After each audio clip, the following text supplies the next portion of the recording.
Hello, and welcome to another session of Stelmo's Rants and Raves. I'm Stelmo. Let's just jump right in here. Um, Today, what I want to do here is I want to talk about the VA. And I believe that the VA has a number of problems, one of which I'm going to discuss here today. But at the same time, I want to talk about manufactured problems dealing with the VA. And these kind of things I don't think are helpful. So in a local news station, they ran an article. And the headline of the article says, Army veteran struggles with high gas costs for medical trips as federal gas tax suspension proposed. Now, I think one of the problems here is, right off the bat in the headline, they've added what I'll call a surplusage, which this part here, as federal gas tax suspension proposed, is unnecessary. It has really nothing to do with the thing. And, this is a manufactured, what I call a manufactured problem. The VA has, and I have no idea how many, but between this woman's location in Fort Myers, and apparently she's living in Alabama, or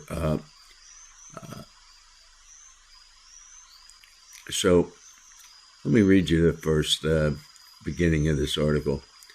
Sherry Martin, an Army veteran, is facing significant financial challenges due to high gas prices as she travels from Alabama to Fort Myers for medical treatment related to her military service. I travel from there to Fort Myers for medical treatment resulting from the military from being deployed, Martin said. Each one-way trip to the VA in her SUV costs her hundreds of dollars in gas money. All right. So, again, I don't know how many clinics or even main VA hospitals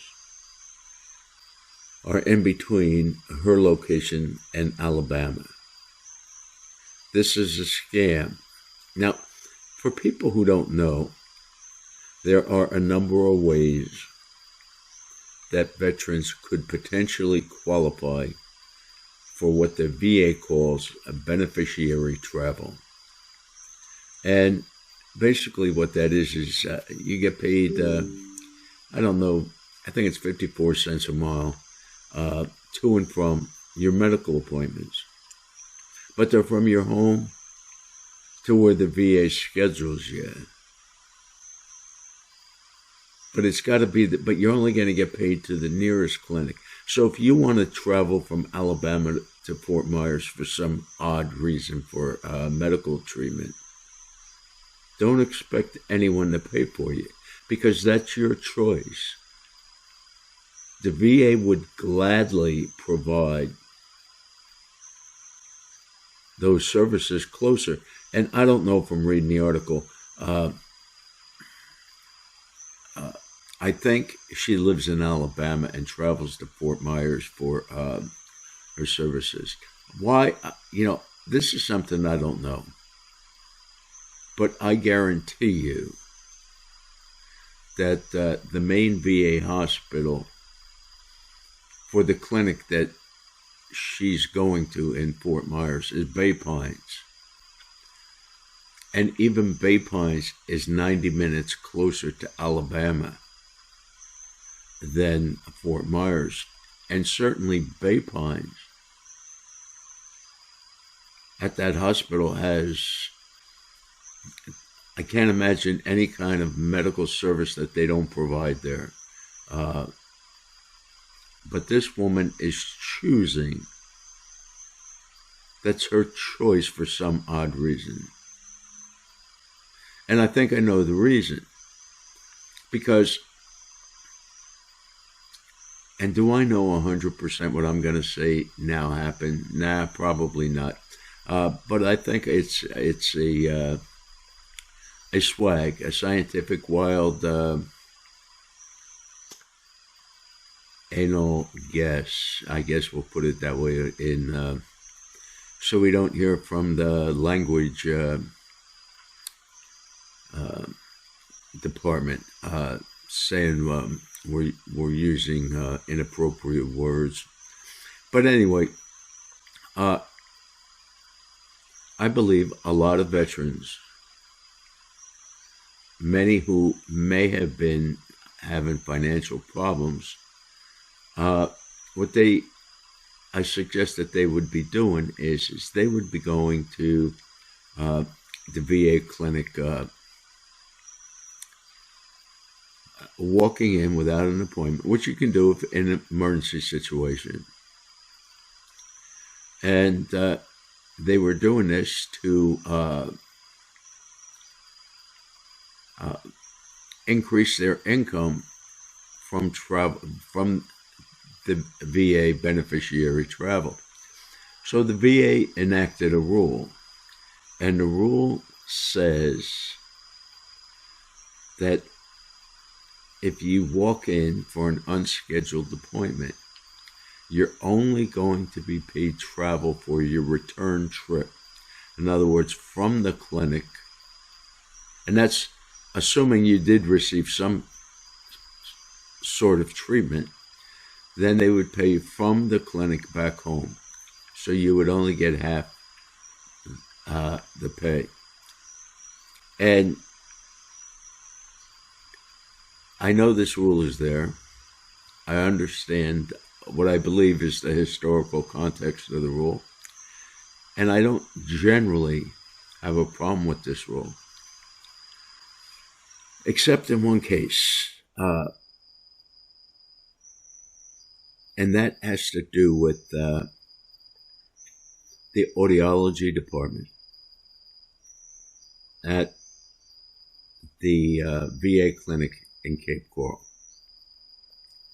And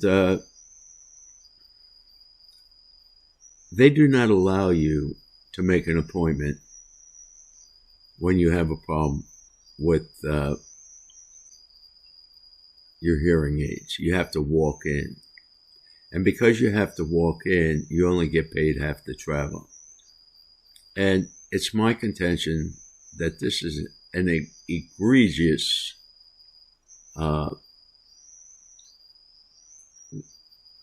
action on the part of the VA, because they force you to walk in, and then they only pay you the halfway travel. That's just not acceptable in my book.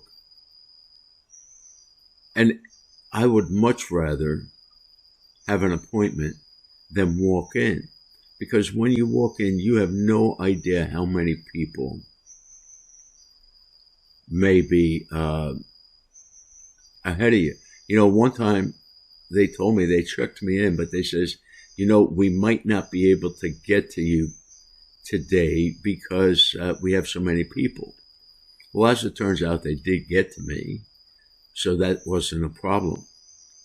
But that implies to me that there are times when people walk in and don't get the service, which means they're not even going to get the one-way travel pay. And this is just unacceptable. It really is. And,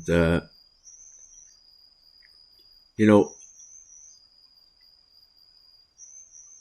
I worked in a law office, so I have had the opportunity to type up a lot of lawsuits, and you know, I know how to do the legal research for them and such.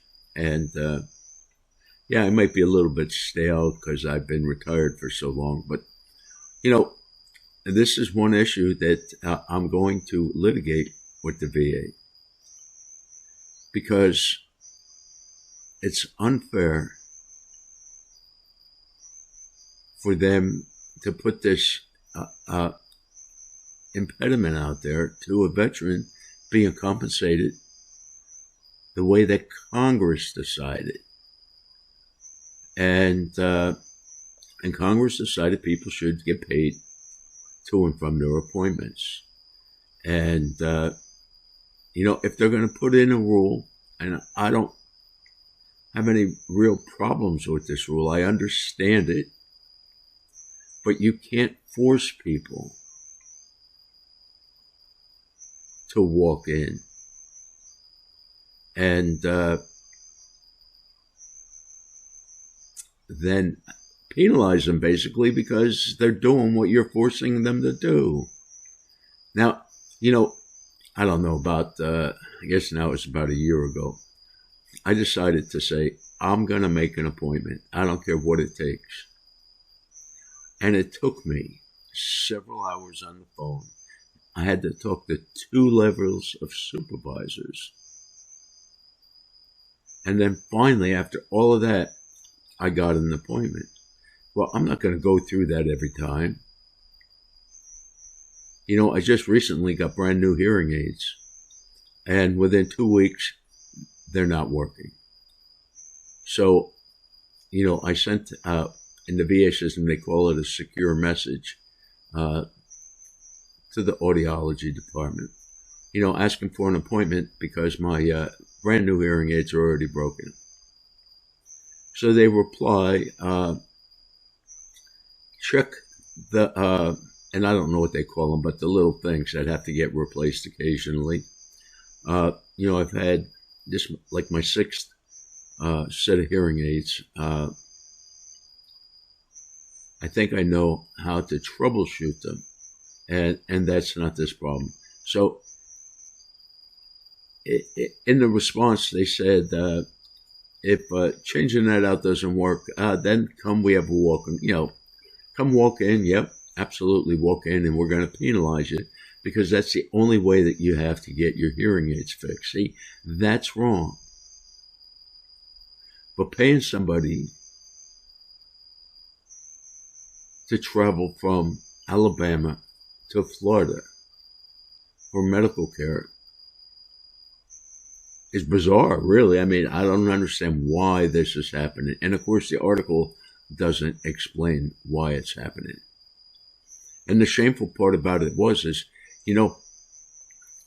I decided to look up something on this reporter, and he's got to be someone new because the name attributed to the article, that author is not listed in any of the employees of the particular station that put out this article. And so the VA has enough problems that they don't need manufactured problems. And there's no way, this country would go bankrupt because if they allowed veterans to determine where point A and where point B are going to be, because they would find veterans more than happy, willing to travel all the time from, let's say, New York City to California to get medical care, because the travel money they would get would make the travel worthwhile in their minds, especially someone who's having financial problems. I understand that. I understand that this woman is having a problem paying for her gas between those 2 points. I can empathize with that, but the solution is to go to a VA location that's closer. I don't know why. And there are no reporters today. These people don't know how to actually research stuff. If reporters knew how to research stuff, all this fraud we're now hearing about that's been going on for years would have been uncovered way sooner than it was. But that didn't happen. So anyway, I just wanted to talk about that point. The VA's got enough problems without these manufactured problems. And I will keep people abreast as I know I battle the VA in some of the battles that need to happen. And if anybody has any comments or stories or anything that they would like to share with the VA and things, I would be all ears. I'd love to hear it. And in some cases, maybe we can do something about it. But with that, I'm going to let you go for now. You all stay safe. It's a crazy world out there. It gets crazier by the day, but it's the world we have to live in. Thank you. Bye-bye.